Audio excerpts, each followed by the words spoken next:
Good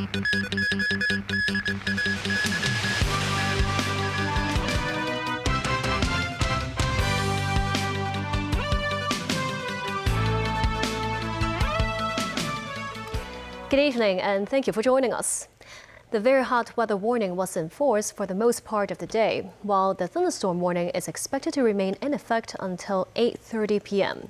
This as the observatory logged 34.6 degrees in the afternoon, the highest record so far this year, with a hail warning issued earlier today. Hong Kong sweltered today with the observatory having recorded 34.6 degrees in the afternoon, the highest temperature so far this year, and also the hottest grain and ear day on record. The grain and ear, or Mangzhong in the traditional Chinese solar term, refers to a crucial, busy farming period with rising temperatures and more humid weather. This as Hong Kong is affected by a tropical depression near Taiwan and descending air flows with weak and hot winds in Guangdong. Many districts recorded temperatures above 35 degrees Celsius, with Taipo, Sai Kung, and Happy Valley topping 36 degrees, while Yunlong and Shengshui were the hottest at 36.9 degrees. As the amber heat stress at work warning was in effect during the day, employers must arrange appropriate breaks each hour for employees working outdoors or in non-air-conditioned environments. This rebar worker says today felt especially stuffy. At this construction site, the rest station offers fans and water, with even watermelon served. But some other workers have to figure out their own way to stay cool. This electric wire worker says it's quite uncomfortable today and they would take a break if they couldn't stand the heat. For contracted cleaners, their rest station is this semi-outdoor space. Concerned groups have called on authorities to revise the definition of work injuries to include heat stroke-related illnesses and fatalities. They cited cases where strokes were caused by not just the heat, but also high blood pressure or heart problems. Authorities sometimes do not treat the cases as work injuries, and the workers do not receive relevant compensations. The extreme heat has led to thunderstorms in parts of the city and a hail warning from the observatory. This is the start of a few rainy days, as a broad low-pressure trough is expected to affect the city, ushering in heavy showers and squally thunderstorms, and they may still last till mid-next week. The newly appointed chairman of the Competition Commission, Jia Siu-tong, says he would study the possibility to criminalize bid rigging. Senior counsel Jia Siu-tong made his first media appearance today after taking office as chairperson of the Competition Commission in May. The deadly fire at Wanful Court in Taipo spotlighted the city's serious issue of bid rigging. However, the Competition Commission, which focuses on combating the illegal anti-competitive practice as empowered by the Competition Ordinance, can mainly impose fines only, and their probes do not lead to criminal liability. The newly appointed chair admits insufficiencies in regulations and will consider criminalizing the offenses, noting that these serious anti-competitive behaviors are not just business offenses, but they also affect the public's livelihood. We are looking in all possibilities and see how we could make the ordinance effective and have a sufficient deterrent effect to this kind of behavior. He says he would wait for the independent committee on the Wanful Court fire to submit a report before making further recommendations. I understand that the government may consider making a requirement that in tenders of that kind, there will be a non-collusion clause will be in the form of a statutory declaration. So whoever puts in the tender will have to make a statutory declaration that they are doing it independently without collusion with any other party, and therefore making that statutory declaration would by itself attract criminal liability if it is a false declaration.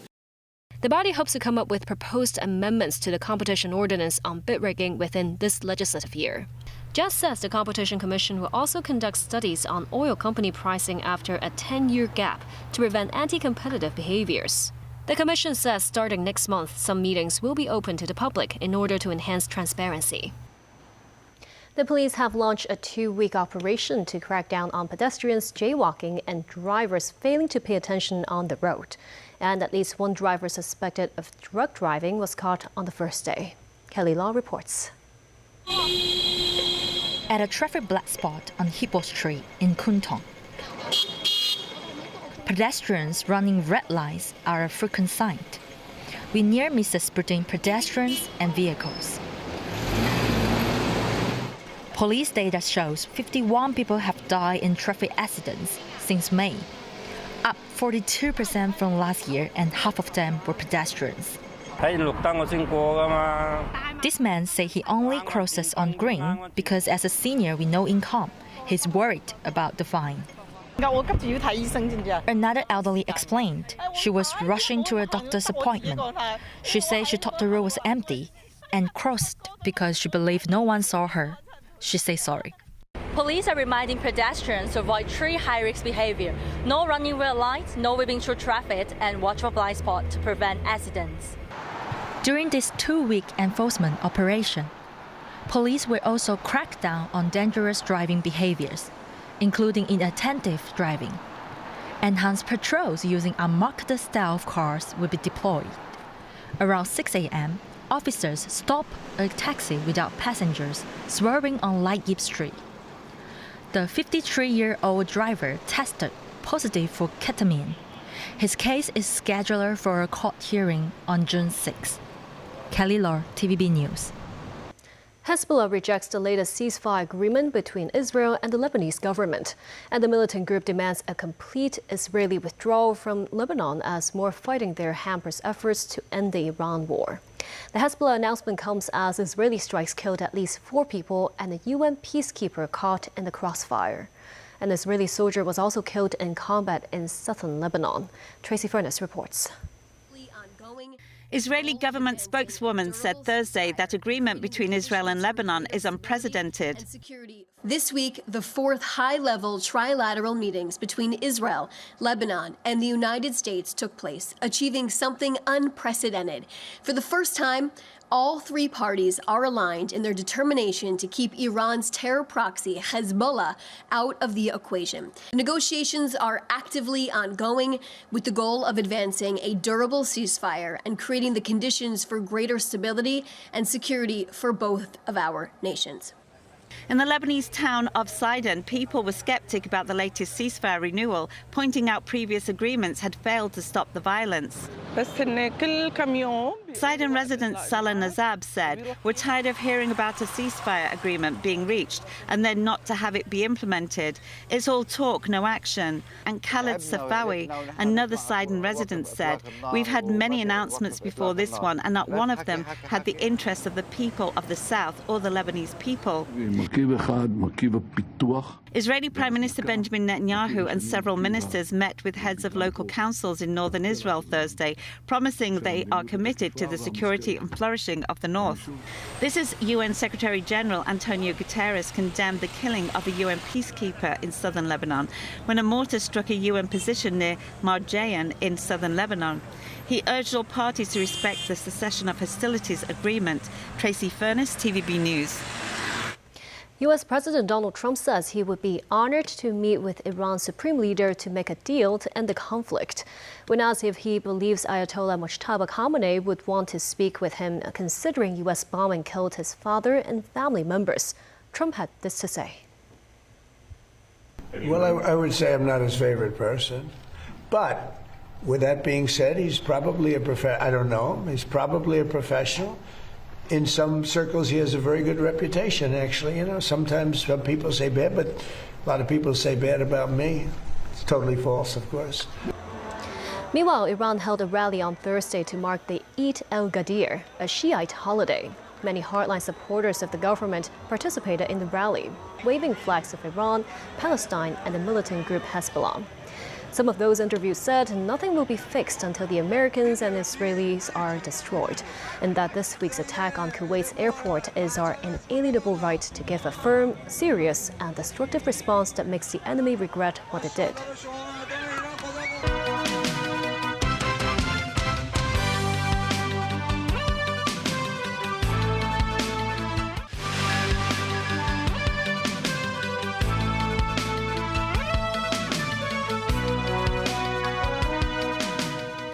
Welcome back.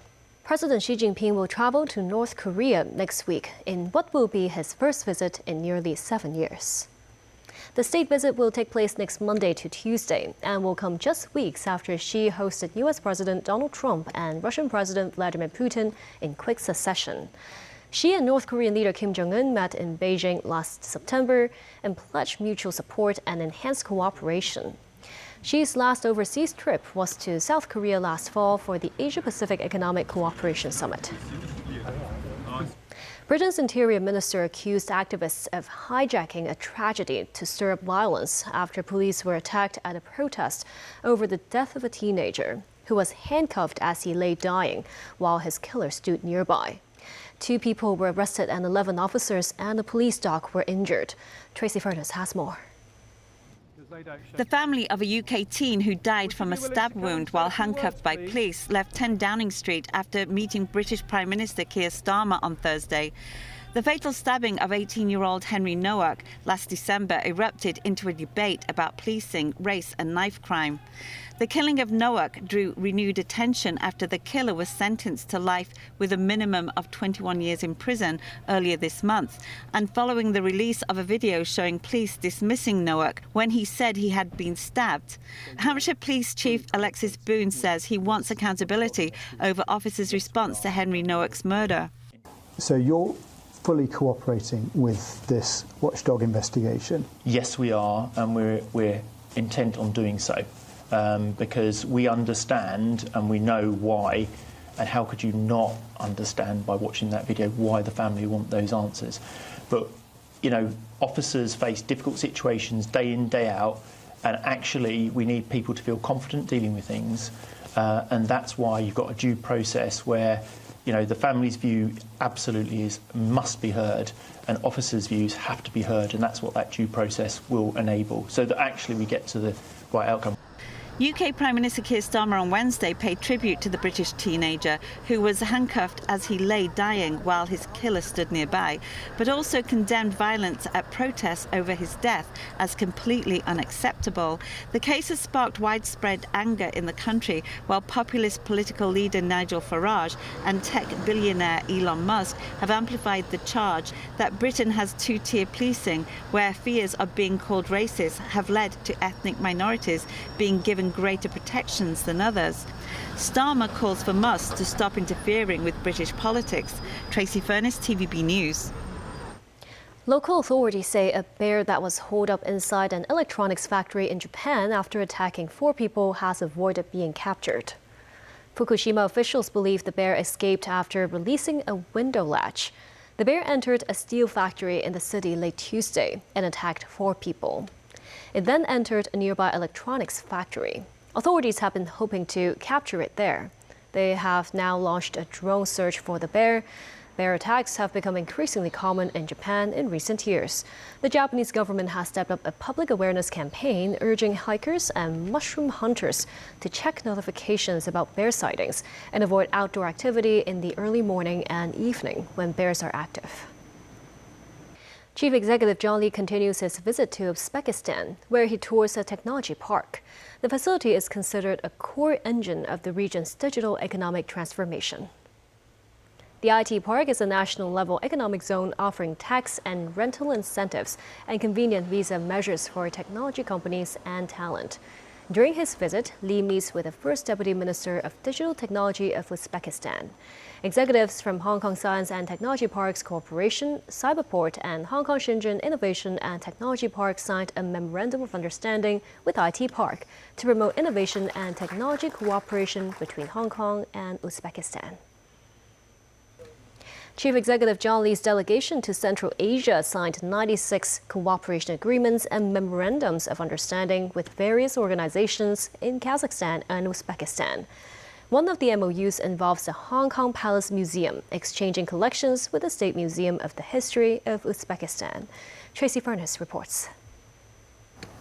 Uzbekistan was a hub on the ancient Silk Road. Exchanges between China and the region can be traced back to the Western Han Dynasty, when Zhang Qian's mission to the western regions passed through Dayuan, near present-day Uzbekistan. During Chief Executive John Lee's trip to Central Asia, a memorandum of understanding was signed between the Hong Kong Palace Museum and the State Museum of the History of Uzbekistan. The cooperation will focus on research, exhibitions, education and talent training, including co-curating exhibitions and bringing Uzbekistan's collection to Hong Kong, with the goal of exchanging collections between the two by 2028. Dr. Louis Ng Chi-Hua, Museum Director of the Hong Kong Palace Museum, hopes to use this opportunity to bring the history of Uzbekistan and the Silk Road to Hong Kong audiences. And Uzbekistan and Hong Kong may soon be sharing not just history, but technology. A mainland technology company has joined the Hong Kong delegation and is introducing 3D data technology to Uzbekistan. It hopes to bring mainland and Hong Kong technology experience, management methods and tools to help the Central Asian country develop its smart city planning, according to Chen Li, president of Shanxi Terrain Technology. Chen points out that the development of the Central Asian market is in its early stages, and this could offer many opportunities for outsiders to help develop the digital economy. Tracy Furness, TVB News. Hong Kong's development planning has long been criticized for its slow pace. A lawmaker and a former principal official hope, after formulating the Hong Kong 5-year plan, the government could accelerate development and improve people's livelihoods. As early as 1999, there have been talks by the District Council to develop this 3.8-hectare plot of land next to Tu Keng Lang MTR station in Cheung Kwan O into a park. However, for nearly 20 years, it has been left idle, which has led to problems including mosquito infestations. The latest estimate indicates that facilities will only begin to open in phases 4 years from now in 2030. Lawmaker Christine Fang, who also serves as a Sai Kung District Councillor, says the development progress of the Tu Keng Lang Park is slower than ants. She says children who moved to the neighborhood back then are now in university and the construction still hasn't started. It's not just a park that reflects Hong Kong's planning pace. The 8-kilometer Central Kowloon bypass connecting Yau Tsim Mang to Kwun Tong district began its planning process as early as 1991. It is only expected to be fully operational mid-year, that is 35 years later. The government has enacted dedicated legislation for the northern metropolis, hoping to accelerate planning and development. Fong says she hopes authorities will pay equal attention to livelihood projects outside economic development and the northern metropolis. And she hopes the Hong Kong 5-year plan can include these social elements to cater to citizens' needs. Former Secretary for Security Lai Tung Kwok, meanwhile, believes after formulating the Hong Kong 5-year plan, all policies and measures will be implemented more rapidly. Lai says the 5-year plan helps outline timetables and clear goals to expedite development with less need for repeated studies and consultations. When asked if civil servants can help efficiently implement the Hong Kong 5-year plan, Lai says the crux lies in the department heads, who should lead their team more effectively. And that's the news. Thank you for watching.